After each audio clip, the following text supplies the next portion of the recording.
अब हम लोग देखेंगे प्रॉब्लम ये है, find the values of the parameter a so that the equation 2 log x base 3 whole square minus mod log x base 3 plus a equal to 0 has 4 distinct real solutions corresponding to each value of a। इस equation में हमें x निकालना है a के term में, तुम इसे parametric equation कहते हो, जिसमें x को निकालते हैं किसी नए वेरिएबल में और इस पर कंडीशंस निकाली जाती है। तो हम लोग ऐसा करते हैं, सबसे पहले इस टर्म को मान लेते हैं, let log x base 3 mod is equal to t, this t should be greater equal to 0। तुम लोग जानते हो पहले से मॉड क्या होती है, नॉन नेगेटिव क्वांटिटी होती है, इसे हमने t माना इसलिए ग्रेटर इक्वल टू 0 है। तो हमारा इक्वेशन ये इस तरह हो जाएगा 2t स्क्वायर, समझो 2t स्क्वायर। 2t स्क्वायर मैं क्यों कह रहा हूं, क्योंकि मैग्नीट्यूड ऑफ t स्क्वायर जो है वो t स्क्वायर हो जाती है, यहाँ मॉड नहीं है तो भी ये मॉड के बराबर है, क्योंकि t square is mod t square if t is real number. जिससे मैं लिखता हूँ 2t square minus t plus a equal to 0। तुम देखो कि इक्वेशन ऐसा आ गया है। अब ये क्वाड्रेटिक इक्वेशन है, इससे जो t की वैल्यू आएगी मान लेते हैं वो अल्फा और बीटा आ रहा है, तो t तो है magnitude of log x base 3, इसकी वैल्यू अल्फा और बीटा आएगी। जैसा तुम जानते हो magnitude of any number is equal to alpha, then the number is plus minus alpha provided this alpha is positive. तो अगर हम ऐसा समझें कि ये दोनों जो वैल्यूज आ रही हैं ये पॉजिटिव आ रही हैं, तो इस मॉड को हटाने पर log x बेस 3 की जो वैल्यूज आएंगी वो ऐसी हो जाएगी, plus minus alpha plus minus beta. लेकिन ये ध्यान रहे कि ये अल्फा और बीटा दोनों पॉजिटिव होना चाहिए। अगर अल्फा निगेटिव हो जाता है तो कहेंगे कि this is not possible, mod की वैल्यू निगेटिव नहीं हो सकती। अगर दोनों निगेटिव हो जाती है तो कहेंगे नो सॉल्यूशन, तब इस इक्वेशन की सॉल्यूशन ही नहीं होगी। लेकिन हमें 4 सॉल्यूशन चाहिए, वो डिस्टिंक्ट, तो तभी होगा जबकि ये दोनों के दोनों पॉजिटिव हो जाए। तब तुम देखोगे कि मॉड हटाने पर log x base 3 plus minus alpha होगा, प्लस माइनस बीटा होगा, और तब ये log हटाने पर x की वैल्यू तुम्हें 4 इस तरह मिल जाएगी, 3 to the power plus minus alpha, 3 to the power plus minus beta, ये 4 सॉल्यूशन। लेकिन ये 4 सॉल्यूशन आएगा कैसे, तभी जबकि इस क्वाड्रेटिक के जो रूट्स हो रहे हैं अल्फा बीटा ये दोनों पॉजिटिव हो। तो तुमने पढ़ा था कंडीशन कि किसी क्वाड्रेटिक के दो रूट्स, दोनों रूट्स पॉजिटिव कब होते हैं, जब डिस्क्रिमिनेंट पॉजिटिव हो, सम ऑफ रूट्स पॉजिटिव हो, अल्फा बीटा यानी प्रोडक्ट वो भी पॉजिटिव हो। यहाँ इक्वल टू 0 भी होता था, लेकिन यहाँ इक्वल इसलिए नहीं दे रहे हैं क्योंकि हमें डिस्टिंक्ट रूट्स चाहिए, इसलिए d ग्रेटर देन 0 लेंगे। अल्फा बीटा डिस्टिंक्ट होगा इसलिए d greater than 0, because alpha beta both are positive, sum is positive and product is positive. अब तुम निकालोगे, वैल्यू निकालो, डिस्क्रिमिनेंट की वैल्यू निकालो, तो तुम देखोगे ये आएगी 1 माइनस 8a ग्रेटर देन 0। उसके बाद आएगी अल्फा प्लस बीटा जो कि माइनस b बाई 2 होगा। तुम इस इक्वेशन में देखो b की वैल्यू है -1, a की वैल्यू है 2, तो ये हो जाएगा minus b by A 1 by 2 greater than 0। उसके बाद आएगा प्रोडक्ट ऑफ रूट्स, ये product of roots alpha beta c by A यानी a बाई 2 ग्रेटर देन 0। फिर इसे सॉल्व कर लो, ये आएगा a लेस देन 1 बाई 8, ये तो सेल्फ ट्रू है, हाफ ग्रेटर देन 0, ये सेल्फ ट्रू है, और ये a ग्रेटर देन 0। इन दोनों का कंबाइंड वैल्यू जो आएगा क्लियर है, वो 0 से 1 बाई 8 के बीच वेरी करेगा, और ये हमारा सोल्यूशन है। अगर a की वैल्यू 0 से 1 बाई 8 के बीच कोई भी नंबर होती है तो इस इक्वेशन के 4 डिस्टिंक्ट रियल सॉल्यूशंस होंगे। हमारे सामने एक बहुत ही इंपॉर्टेंट क्वेश्चन है, find all the values of the parameter a for which the inequality a into 9 to the power x minus 4 times a minus 1 into 3 to the power x plus a greater than 1 is satisfied for all real x। मतलब कोई भी x की value डालो, minus infinity से infinity के बीच कोई भी x के रियल वैल्यू इसमें डालो तो ये इनइक्वालिटी सेटिस्फाइड होनी चाहिए। हम इसमें क्या करते हैं, 3 टू द पावर x को t मान लेते हैं, 3 to the power x exponential term है, ये पॉजिटिव होगी यानी t पॉजिटिव होगी। फिर इसको इस तरफ शिफ्ट करके एक क्वाड्रेटिक एक्सप्रेशन बनाओ, ये हो जाएगा a into T square minus 4 times a minus 1t plus a, और इसको इधर लाते हैं a माइनस 1, तो ऐसा एक्सप्रेशन आएगा ft is equal to a t square minus 4 times a minus 1t plus a minus 1। And according to this inequality हमारा क्या है कि ये जो ft है ये पॉजिटिव होना चाहिए, किस लिए, फॉर ऑल रियल x, और x डालते हैं, कोई भी x डालते हैं तो t पॉजिटिव आना चाहिए। मतलब इसे ऐसा समझ सकते हो कि हमारी इनइक्वालिटी ये ग्रेटर देन 0 होनी चाहिए फॉर ऑल पॉजिटिव t। तो तुम ये समझ लो कि इसको अगर हम y कह लें, y इक्वल टू ft कह लें, t पॉजिटिव डालेंगे तो y पॉजिटिव आना चाहिए और ऑलवेज ही आना चाहिए।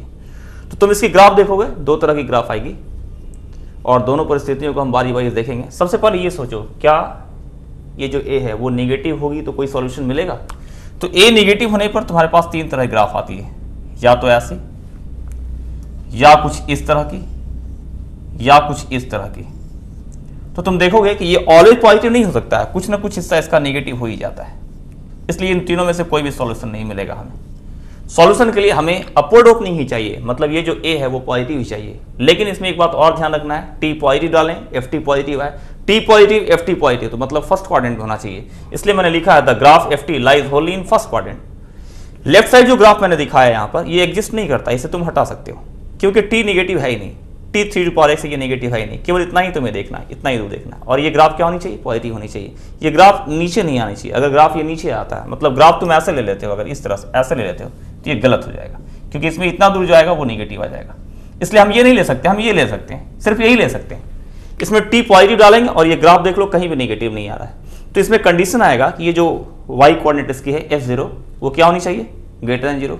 इसलिए यहाँ लिखोगे A greater than 0 for upward opening and F0 greater than 0 equal to 0, sorry greater equal to 0। तो तुम्हारे पास आएगा A greater than 0 and A minus 1 greater equal to 0, दोनों को मिला दो, A ग्रेटर इक्वल टू 1 आएगा।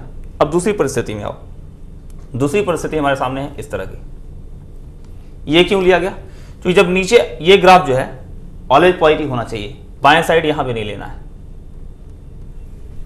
क्या अगर हम ऐसा ले लें तो होगा, नहीं होगा, क्योंकि इतना दूर जो ग्राफ है वो नेगेटिव हो रहा है, पॉजिटिव 2 के लिए नेगेटिव हो रहा है और हमें ऑलवेज पॉजिटिव चाहिए। तो ऑलवेज पॉजिटिव ग्राफ ना तो ये ले सकते हो ना तुम ये ले सकते हो, क्योंकि यहां एक बार 0 भी हो जा रहा है और हमें स्ट्रिक्टली पॉजिटिव चाहिए, तो सिर्फ यही हम ले सकते हैं। लेते हैं इसे। ये कौन सी कंडीशन है, तो इसमें इमेजिनरी रूट है, ये एक से इसको नहीं कट करता है, इसलिए डी लेस देन 0 और अपवर्ड ओपनिंग है, इसलिए A greater than 0। D less than 0 को सोल्व करो, डिस्क्रिमिनेंट निकालो, इस क्वाड्रेटिक के डिस्क्रिमिनेंट निकालो, आएगा -4 into A minus 1 whole square -4A into A minus 1, ये आ जाएगा पूरा दिस लेस देन 0। इसे सिंप्लीफाई करो और साइन स्कीम पे जाओ तो A की वैल्यू 1 और 4/3 के बीच आएगी। फिर यहाँ A पॉजिटिव है, इसको इससे इंटरसेक्ट करो तो तुम्हारी वैल्यू यही रह जाएगी, A बिटवीन 1 एंड 4/3। तो सेकंड केस में ये सॉल्यूशन मिलता है, फर्स्ट केस में ये सॉल्यूशन मिलता है और इन दोनों का तुम्हें इंटरसेक्शन करना होगा। तो आंसर क्या आएगा, A greater than equal to 1, और यही तुम्हारा आंसर है। Now we are going to discuss a very interesting problem.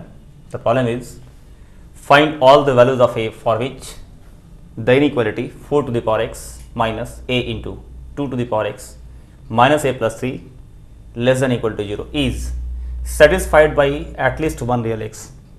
ये इनइक्वालिटी कम से कम एक रियल एक्स के द्वारा सेटिस्फाइड होना चाहिए, मतलब इसका कम से कम एक भी सॉल्यूशन हो जाना चाहिए।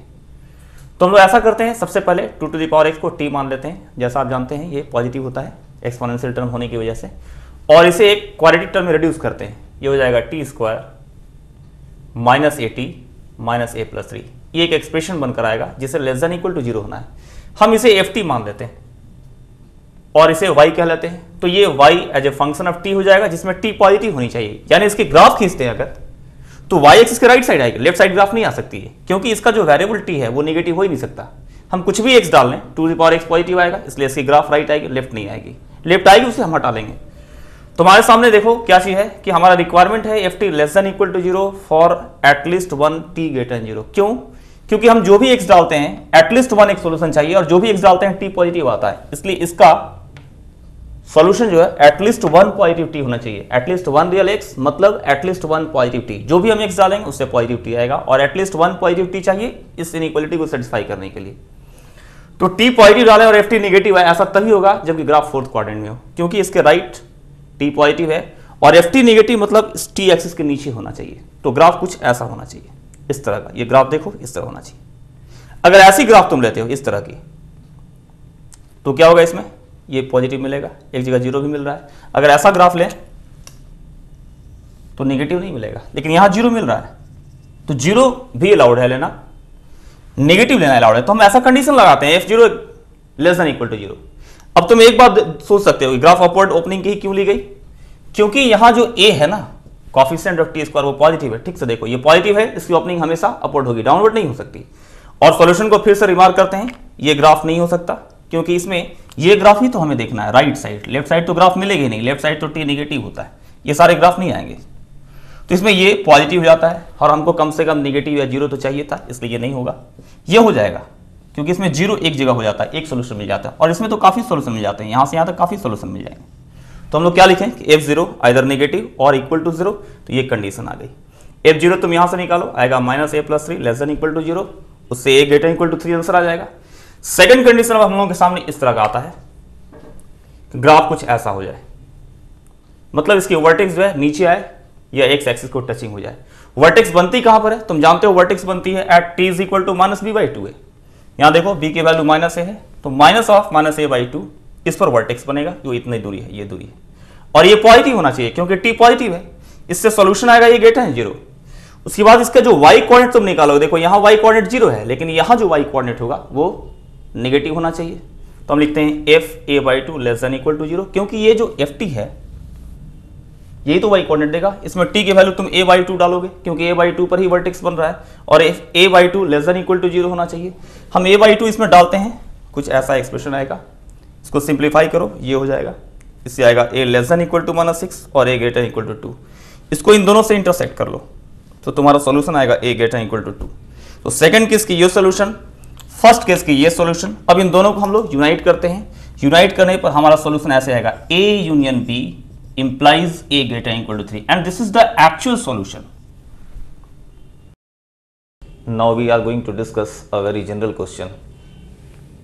If alpha and beta are roots of the equation x square plus px plus q equal to 0, and also of the equation x to the power 2n plus p to the power n into x to the power n plus q to the power n is equal to 0, and if alpha by beta, beta by alpha are roots of x to the power n plus 1 plus x plus 1 to the power n equal to 0, then prove that n is equal to even integer. First में यहाँ ध्यान रखनी है कि ये alpha beta ऐसे roots हैं जो इसको भी सेटिस्फाई करते हैं, इसको भी सेटिस्फाई करते हैं, इनफैक्ट अल्फा बीटा इन दोनों ही इक्वेशन के रूट्स। तो यहाँ से सबसे पहले हम निकालते हैं the sum of roots alpha plus beta, जो कि माइनस पी होगा, अल्फा बीटा वो क्यू के बराबर होगा, लेकिन अल्फा बीटा इसके भी रूट्स हैं। तो हम ऐसा करते हैं, इस अल्फा और बीटा को बारी बारी से इसमें सब्स्टिट्यूट करते हैं। जब अल्फा इसमें डालोगे तो इक्वेशन इस तरह आएगी, X alpha to the power 2n plus P to the power n into alpha to the power n plus Q to the power n equal to 0। उसी तरह बीटा डालेंगे तो ऐसा ही रिलेशन बीटा में मिलेगा। ये दो रिलेशन मिलते हैं, ऐसा इसलिए क्योंकि इस इक्वेशन के रूट्स अल्फा और बीटा है। उसके बाद हम सेकंड को फर्स्ट में डिडक्ट करते हैं, तो आएगा alpha to the power 2n minus beta to the power 2n plus p to the power n common alpha to the power n minus beta to the power n, और ये term cut जाएगा बराबर 0।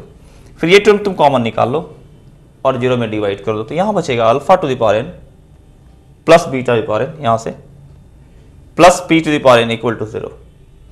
फिर यहां से हम एक relation निकालते हैं, alpha to the power n plus beta to the power n is equal to minus p to the power n। इसको इधर शिफ्ट करने के बाद इसको ध्यान में रखेंगे, ये रिलेशन, इसको हम लोग बाद में यूज करेंगे। अब आगे बढ़ते हैं, यह है कि alpha by beta and beta by alpha are the roots of a new equation x to the power n plus 1 plus x plus 1 to the power n equal to 0। तो हम इसको सब्स्टिट्यूट कर सकते हैं इसमें।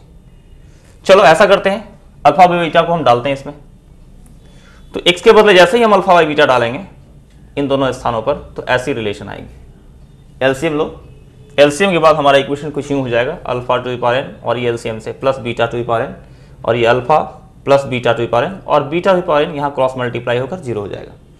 फिर अल्फा प्लस बीटा की value हम लोग पहले निकाल चुके हैं माइनस p, इसको यहाँ डाल दो इसमें, और ये alpha to the power n plus beta to the power n अभी हम लोगों ने निकाला था, इसको भी यहाँ डाल देंगे। तो हमारा ये रिलेशन सडनली इस तरह रिड्यूस कर जाएगा, क्योंकि इसकी value minus P to the power n है और इसकी value minus P whole to the power n है। इन दोनों का समेशन 0 होगा, इसको इस तरफ शिफ्ट कर लेते हैं, ऐसा रिलेशन आएगा। अब यहां से तुम इजिली जज कर सकते हो कि -1 का क्या पावर रखा जाए कि वो माइनस खत्म हो जाए, प्लस में कन्वर्ट हो जाए। Naturally n must be an even integer, ये तभी होता है जबकि n कोई इवन इंटीजर हो, अदरवाइज नहीं हो सकता।